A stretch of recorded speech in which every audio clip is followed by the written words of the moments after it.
Throw there. I am a member of Retribution. No, just kidding. Just kidding. Just got in from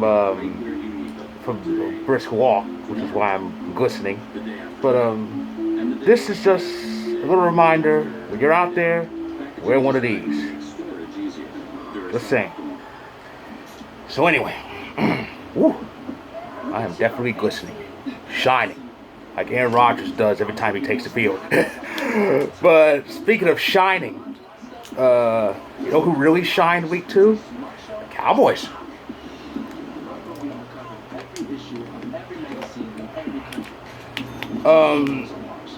What a comeback! Dallas really pulled it out, and they came back from down 20-0. They were down 29-10, and they pulled it out. And how about that onside kick? Now, onside kicks are rare, and successful ones are even more rare.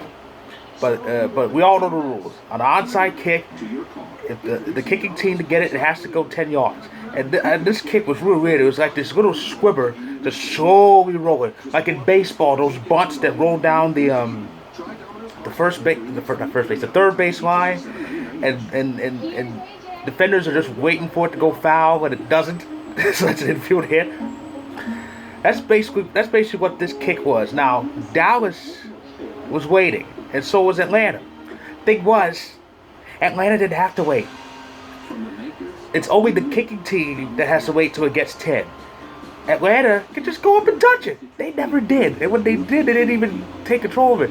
So Dallas ended up getting the onside kick. They got field goal range. Zerline made the walk-off field goal, and Dallas won 40-39.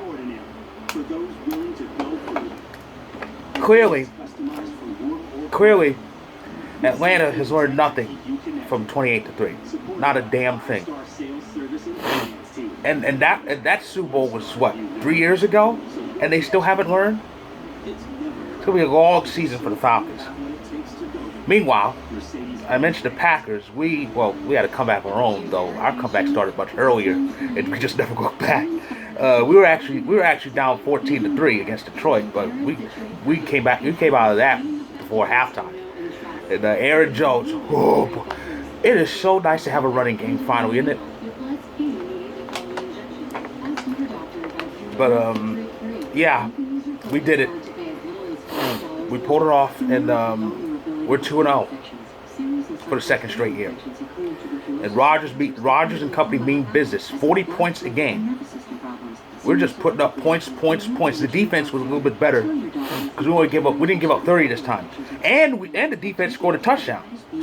So far, now I am critical of the Packers defense, and as I should be, because we tend to give up too many big plays. However, already in the two games we played, in each of the games we played, the defense has scored points. We got a safety in week 1 and a touchdown Sunday. So the defense has scored 8 points already. That means really we're on pace to score, what is it, 64 points, but we're not going to score that many. The fact that we're scoring points is a bit of an improvement. But again, the defense could be a bit better.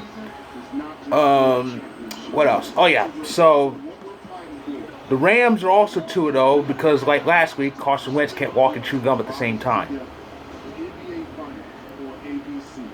And you got delusional bias Eagles fans saying they blame Carson Wentz for everything. Boy, Carson Wentz wasn't such a terrible quarterback, he wouldn't be getting this blame.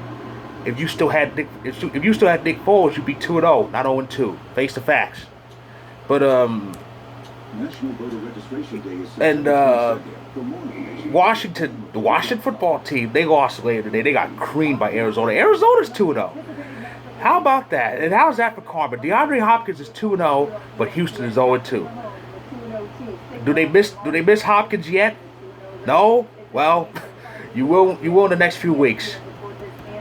The Vikings, they're 0-2. That's a beautiful sight. Now, Cousins did have a bad game, but they're going to blame this all on him, even though he has nothing around him. And already, how about these so-called experts? Can't do anything right. Offense sucks. They got rid of their best receiver. but they're going to win the NFC North. Yeah, okay. That's how biased they are against the Aaron Rodgers Packers. They will say anything to fit their twisted narrative that the Packers aren't going to win the division. That's how ignorant they are.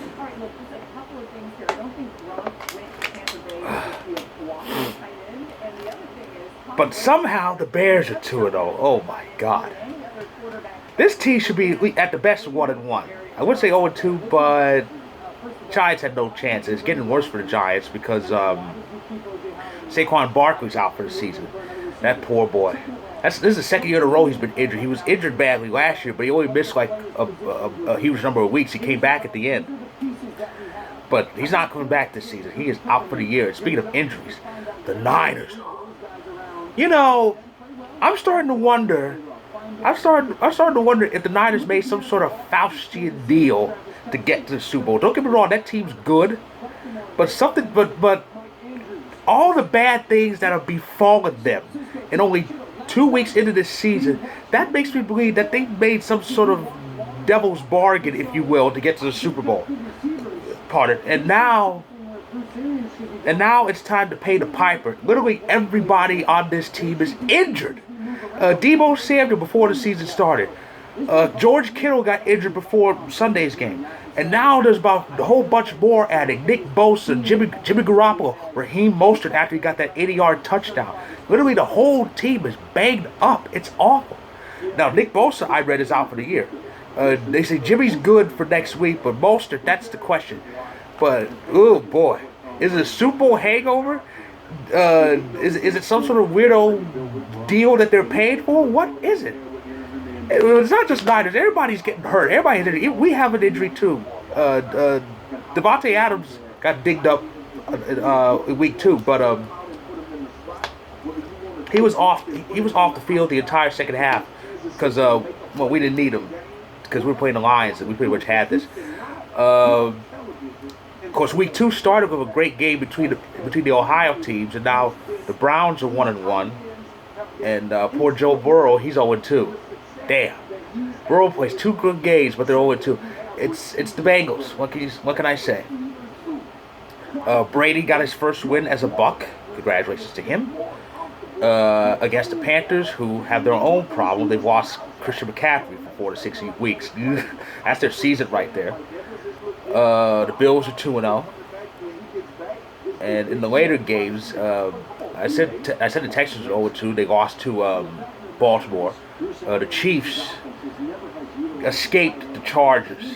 That was a very good game. We got our first bit of overtime this week, this season.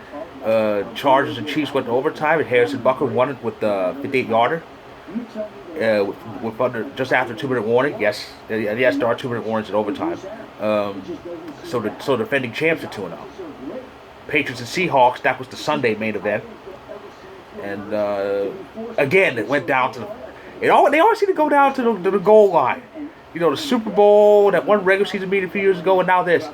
But in the end, they tried to. I think it was first and goal to 2 with final seconds left. Cam tried to run it, which was a bad idea because it's the Seahawks defense. You don't run on them, and he got stuffed. So the Seahawks won 35-30, and Monday Night Football was the home opener for the Las Vegas Raiders. Yes, Vegas, Viva Las Vegas. Vegas won the battle because Drew Brees sucks. 34-24. The Las Vegas Raiders are 2-0. Can you believe that? Will they win the division? No, that's too early to say. It's only been 2 weeks. But who knows? I'm pretty sure the overreactors, and there's quite a few. I'm pretty sure the overreactors look at this and say, "Damn, the Raiders might win the division." But who knows? But anyway, so that's all that happened in week 2, injuries and all. My goodness. It's like a murderer's row of injuries. Okay, maybe murderer's row is the wrong choice of words. But it's terrible. A lot of these teams are the walking wounded, especially San Francisco. But it's gonna be an interesting week 3 to see how any of the teams who have banged up players deal with it.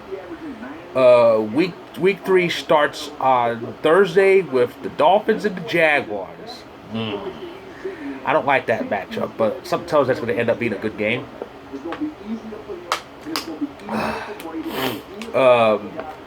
Texans go to Pittsburgh, so Houston's going to be 0-3. Bengals play the Eagles. Even Carson Wentz shouldn't blow this. The Wounded Niners, the Walking Wounded Niners, they stay in MetLife Stadium, which remember the Niners kind of vented about the field there. They said that's why the injuries happened, and they have to play another game there on Sunday against the lowly Giants. Patriots face the Las Vegas Raiders.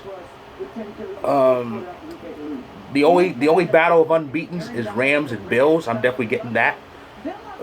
Rams and Bills, both teams are unbeaten. The Bears are 2-0. Head to Atlanta to play the Falcons. Oh, God. I don't trust the Falcons. The Falcons can't be trusted to do anything. It would be nice if the Falcons beat the Bears, but considering what happened last week, this past Sunday, I can't trust them. And speaking of the team that dogged them, the Cowboys, and I should be getting this game because it's the Cowboys. It's at 4:25 Eastern, 1:25 Pacific. It's the later half of the regional coverage. Cowboys are in Seattle to face the 2-0 Seahawks. That's going to be a good one. Sunday night game is a heavyweight battle. Packers, Saints. It's in New Orleans, and that's gonna be a slobber knocker. And the Monday night game. The Monday night game. I had to correct myself because this is another battle of unbeatens. The Monday night game, Chiefs and Ravens. That could be the AFC Championship. We don't know. That could be, but that's gonna be a hell of a battle. Chiefs and Ravens on Monday Night Football. That's a marquee matchup. So this is going to be a great week. You have good games in week 3 and a double main event to end it. Packers, Saints, Sunday Night Football, Chiefs, Ravens, Monday Night Football. A terrific end to what should be a very interesting and pivotal week 3 for some. Not all, but some. Because, well, by some I mean the teams that are 0-2. Because you go 0-3, that's pretty much it.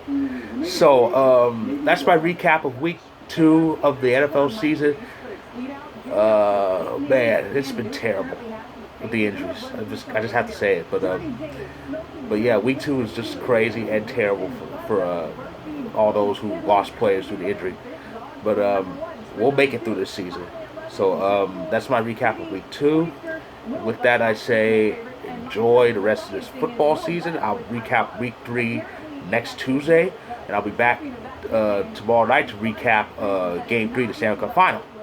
So, until then, football fans.